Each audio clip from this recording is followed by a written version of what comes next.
Bendiciones, ¿cómo están? Espero que se encuentren muy bien.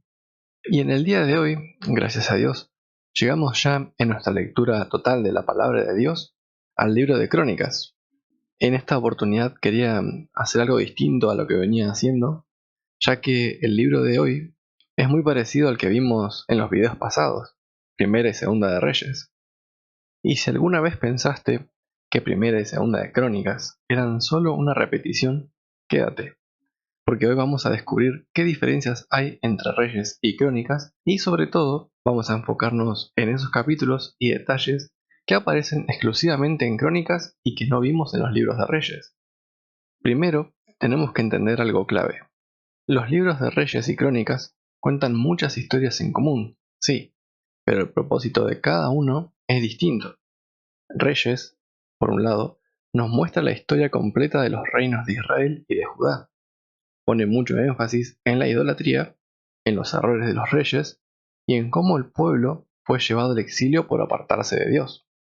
En Crónicas, en cambio, se escribió después del exilio, cuando el pueblo estaba regresando a Jerusalén, y el propósito era animarlos y recordarles quiénes son, y sobre todo enfocarse en la descendencia de David, el templo y la adoración a Dios. Por eso, Crónicas omite muchos pecados y fracasos y resalta las cosas buenas, las reformas, la búsqueda de Dios y el culto en el templo.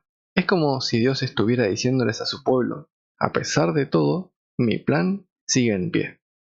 Y acá, mientras escribía todo esto, pensaba que así también es con la historia de la iglesia. Desde Pentecostés hasta nuestros días, sin duda la iglesia ha sufrido muchísima persecución y han intentado varias veces terminar con ella. Sin embargo, a pesar de todo, el plan de Dios continúa. Y si vemos en el libro de Hechos, por ejemplo, lo que tenía en el principio la idea de exterminar la iglesia fue como un trampolín para que el evangelio se extendiera aún más. Y también podemos llevarlo a nuestra vida personal. Todas las situaciones que padecemos como hijos de Dios, aun aquellas que no entendemos y hasta puede que nos enojemos con Dios, tenemos que entender que somos hijos de Dios.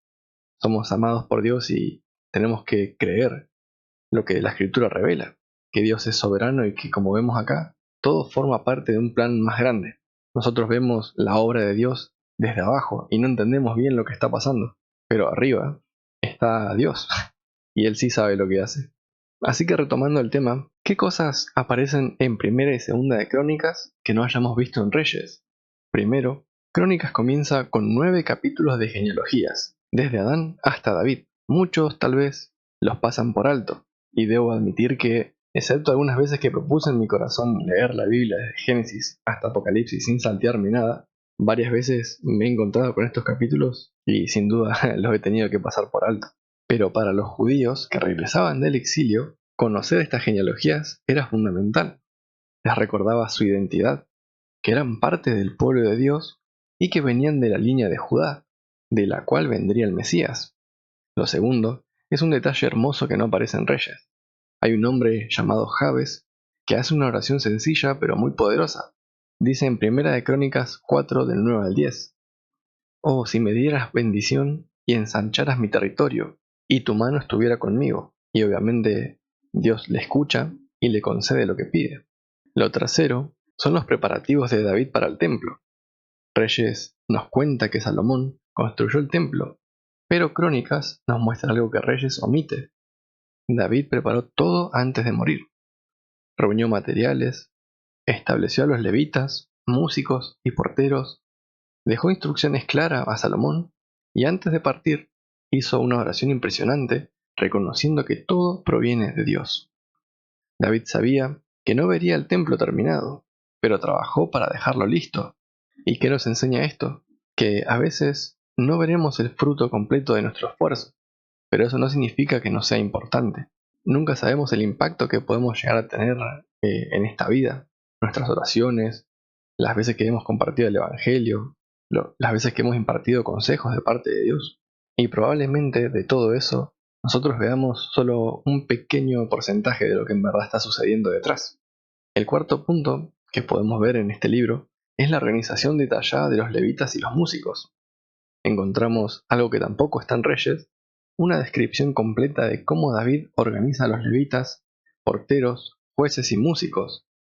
Crónicas pone énfasis en la adoración ordenada, reverente y continua. Podemos aprender de esto que Dios no es un Dios de desorden, y vemos que el culto tenía una estructura pensada. Esto nos muestra la importancia de adorar a Dios con excelencia. En quinto lugar, podemos ver reformas espirituales más detalladas. Crónicas también destaca reformas de algunos reyes, que en Reyes por ahí pasan más superficialmente. Empezando por el rey Asa, vemos que limpia la idolatría, fortalece las ciudades, busca al Señor aunque falla al final. Sus primeras reformas en el libro de Crónicas son resaltadas. Josafat, hay un detalle único, manda levitas a enseñar la ley en todas las ciudades. Además vemos cómo Dios le da una victoria sin que tenga que luchar, solo con la adoración. Ezequías, una limpieza completa del templo, restauración del culto y una gran celebración de la Pascua, mucho más detallado que en el libro de Reyes. Y por último Josías, también se destaca la celebración de la Pascua y su decisión de buscar a Dios desde joven. Y finalmente, en sexto lugar, vemos el decreto de Ciro. Crónicas termina con una nota esperanzadora. El rey Ciro permite que el pueblo vuelva a Jerusalén y reconstruya el templo. Así que para resumir, aunque Crónicas y Reyes parecen contar la misma historia, Crónicas nos invita a ver las cosas desde otro ángulo, el ángulo de la esperanza, del culto y de la fidelidad de Dios a sus promesas. Nos muestra que, aún después de la caída, Dios sigue siendo Dios, sigue llamando a su pueblo a adorarlo y sigue cumpliendo sus propósitos. Así que no te pierdas esos detalles hermosos que solo Crónicas nos da. Este video lo hago muy resumidamente para que podamos tener un contexto general de toda la escritura desde Génesis a Apocalipsis, por lo que te invito a que puedas estar leyendo estos libros de Crónicas, teniendo en cuenta ahora cuál era su propósito. Espero que este video les haya sido útil y que puedan leer estos libros con una nueva perspectiva. No olvides dejar tu comentario, darle like y suscribirte para seguir aprendiendo más de la palabra de Dios. Nos vemos si Dios permite en el siguiente video. Bendiciones y paz del Señor.